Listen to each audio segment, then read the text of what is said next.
श्री महालक्ष्मी नमः। HS. Bhardwaj YouTube channel पर आप सभी का स्वागत है। माता लक्ष्मी की कथा। यह व्रत 16 दिन का व्रत होता है। राधाष्टमी से प्रारंभ होकर के और पितृपक्ष की अष्टमी पर समापन होता है। इस दिन सुबह एक धागा बांधा जाता है जो 16 गांठ का होता है और शाम को कथा सुनते समय वह धागा माता लक्ष्मी जी के सामने रख दें और फिर दूसरा धागा उठा करके अपनी तिजोरी में रखें साल भर तक। इससे घर में भरपूर धन आता है, संतान का सुख प्राप्त होता है, हर मनोकामना पूरी होती है।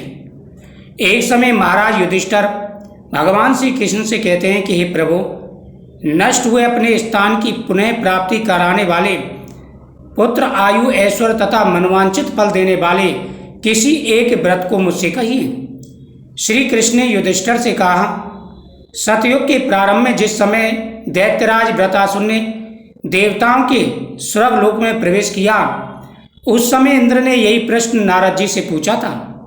नारद जी ने कहा, हे इंद्र, पूर्व समय में अत्यंत ही रमणीय पुरंदरपुर नामक नगर था। वह नगर धर्म, अर्थ, काम और मोक्ष इन चारों पदार्थों का देने वाला था।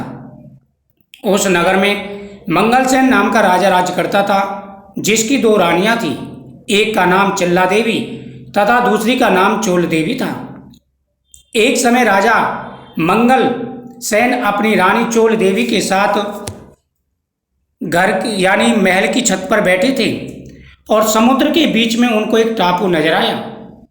राजा मंगलसेन ने चोल देवी से कहा, हे रानी, मैं तुम्हारे लिए इस टापू पर एक बहुत ही सुंदर बगीचा बनवाऊंगा। रानी चोल देवी ने कहा, ठीक है महाराज, आप बनवा देना। कुछ समय के बाद में राजा ने उस टापू पर एक सुंदर बाग का निर्माण कराया।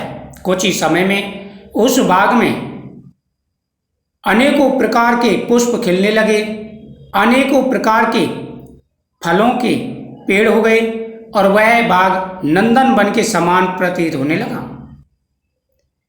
कुछ समय के बाद में एक भयंकर सूगर उस बाग में आ गया और उसने बाग को उजाड़ना प्रारंभ कर दिया।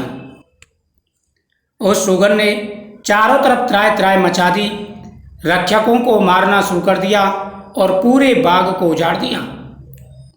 यह देखकर कि रक्षक भगे भगे राजा मंगलसेन के पास गए और कहने लगे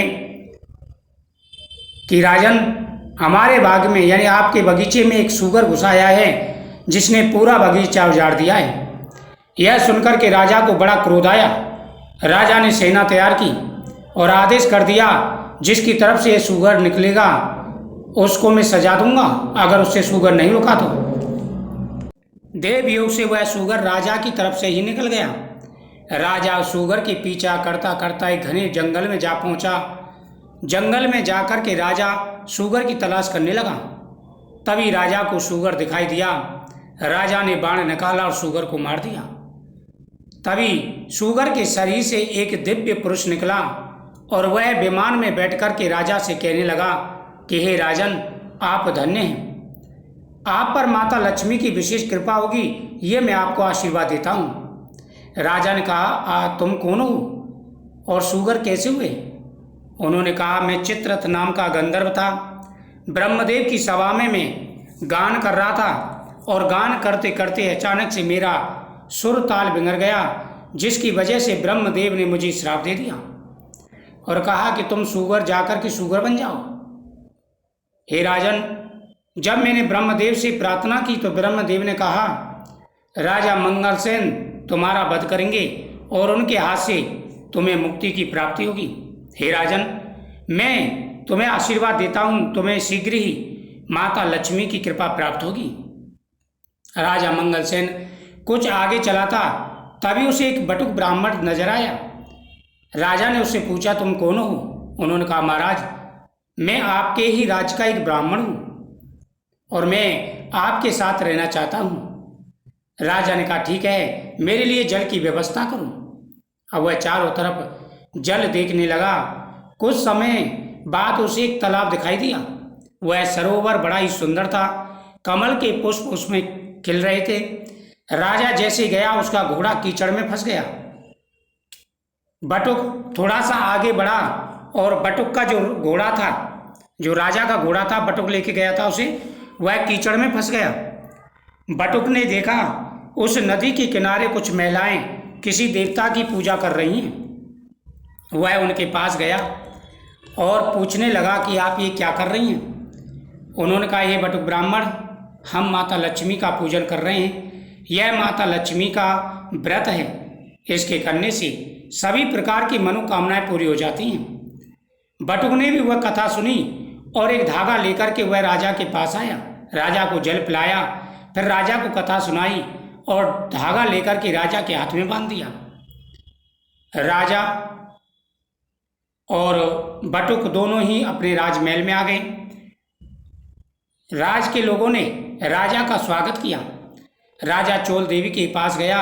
चोल देवी ने राजा के हाथ में बंधा हुआ वह धागा देखा तो उसने समझा कि राजा शिकार के बहाने किसी दूसरी महिला के पास जाते हैं और उसने अपने सौभाग्य के लिए राजा की बाजू में यह बांध दिया है। तो चोल देवी ने वह धागा तोड़ करके फेंक दिया। वहीं पर चिल्ला देवी की दासी खड़ी थी, उसने वह धागा ले लिया। बटुक ब्राह्मण को बुलाया और उसके बारे में पूछा। उसने सारी बात बताई।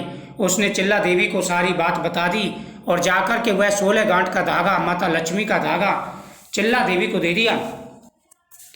1 साल के बाद में चिल्ला देवी के राज घर में, चिल्ला देवी के महल में अनेकों ध्वनियाँ होने लगी। शंखों की ध्वनि, नगाड़ों की ध्वनि होने लगी। राजा को सहसा माता लक्ष्मी के व्रत के बारे में यह ज्ञान हुआ। राजा ने बटुक से पूछा, हे बटुक, वह धागा कहाँ है? मुझे माता लक्ष्मी का पूजन करना है। उसने कहा, महाराज, वह धागा तो रानी चोल देवी ने तोड़ करके फेंक दिया था। राजा को बड़ा क्रोध आया और राजा ने कहा, आज मैं रानी चिल्ला देवी के साथ ही पूजा करूंगा। राजा चिल्ला देवी के घर महल गया। इधर माता लक्ष्मी ने एक वृद्धा का रूप धारण किया और रानी चोल देवी की परीक्षा लेने के लिए वह उनके दरवाजे पर आई। तो उसने, चोल देवी ने माता लक्ष्मी को अनेक प्रकार की बातें सुना दी। इससे माता लक्ष्मी ने क्रोधित होकर के कहा कि तेरा मुख सुगरी जैसा हो जाएगा। माता लक्ष्मी फिर उसके बाद चिल्ला देवी के पास गई।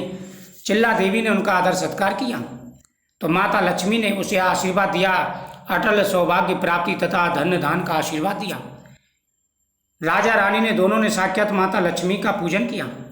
इधर चोल देवी चिल्ला देवी के यहाँ आई और उसके सामने दृश्य को देखकर के राजा चिल्ला देवी के साथ पूजा कर रहे हैं। वह वहाँ से निकल कर के अंगरा ऋषि के आश्रम में जा पहुँची। अंगरा ऋषि ने उसके स्वरूप को देखा तो उससे माता लक्ष्मी का व्रत कराया, जिससे उसका रूप और भी सुंदर हो गया। इधर राजा को काफ़ी समय के बाद रानी की याद आई और राजा रानी की तलाश में गए। अंगरा ऋषि के आश्रम में रानी को देखा। वहाँ जाकर के उन्होंने अंगरा ऋषि से पूछा कि यह कौन है।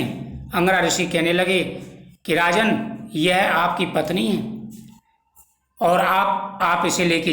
माता लक्ष्मी के व्रत के प्रताप से राजा ने पुनः रानी को अपनाया और फिर धूमधाम से वह व्रत करने लगे।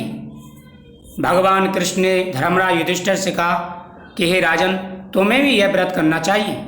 पांडवों ने भी यह व्रत किया, जिससे खोया हुआ राज्य उन्हें प्राप्त हुआ। तो माता लक्ष्मी की इस व्रत कथा को जरूर सुने, आपकी हर मनोकामना पूरी होगी।